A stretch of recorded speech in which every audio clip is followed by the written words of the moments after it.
இந்த ஆர்டர் பார்த்திங்கன்னா தீபாவளி அப்போ நமக்கு வந்து பல்க் ஆர்டர்ஸில் ஒன்று தான். ஸோ ஒரு ஆஃபீஸ்லேருந்து நமக்கு வந்து அவங்க ஸ்டாஃப்ஸ்க்காக தீபாவளிக்காக கிஃப்ட் கொடுக்கறதுக்கு ஸ்வீட் பாக்ஸ் பதிலாக வந்து ப்ரௌனி ஆர்டர் பண்ணியிருந்தாங்க. ஸோ அவங்களுக்காக தான் ப்ரிப்பேர் பண்ணிகிட்டு இருந்தேன்.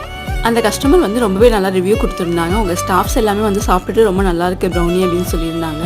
ஸோ அது மட்டும் இல்லாமல் எல்லார் வீட்லேயும் வந்து ஸ்வீட் பாக்ஸ் அதிகமாக சேர்ந்துருந்துச்சு. நீங்கள் வந்து டிஃப்ரெண்ட்டாக ப்ரௌனி கொடுத்தது எங்களுக்கு ரொம்ப ஹெல்ப்ஃபுல்லாக இருந்துச்சு. கிட்ஸும் நல்லா விரும்பி சாப்பிட்டாங்க. அது இல்லாமல் ஒரு 3-5 டேஸ்க்கு வந்து நாங்கள் வச்சிருந்து சாப்பிட்டோம். நல்லாவே லைஃப் இருந்தது ப்ரௌனியில். ஸோ ரொம்ப தேங்க்ஸ் டிஃப்ரெண்ட்டாக அந்த மாதிரி கொடுத்ததுக்குன்னு சொல்லி அவங்க எம்ப்ளாயெல்லாம் வந்து ஹாப்பியாக ஃபீல் பண்ணதாக சொல்லி என்கிட்ட ரிவ்யூ ஷேர் பண்ணியிருந்தாங்க. ஸோ ரொம்பவே ஹாப்பியாக இருந்தது. இதே மாதிரி உங்களுக்கு ப்ரௌனிஸ்லாம் தேவைப்படுதுன்னா ஸ்க்ரீனில் கொடுத்துருக்க வாட்ஸ்அப் நம்பரை காண்டாக்ட் பண்ணி உங்கள் ஆர்டர் ப்ளேஸ் பண்ணிக்கோங்க.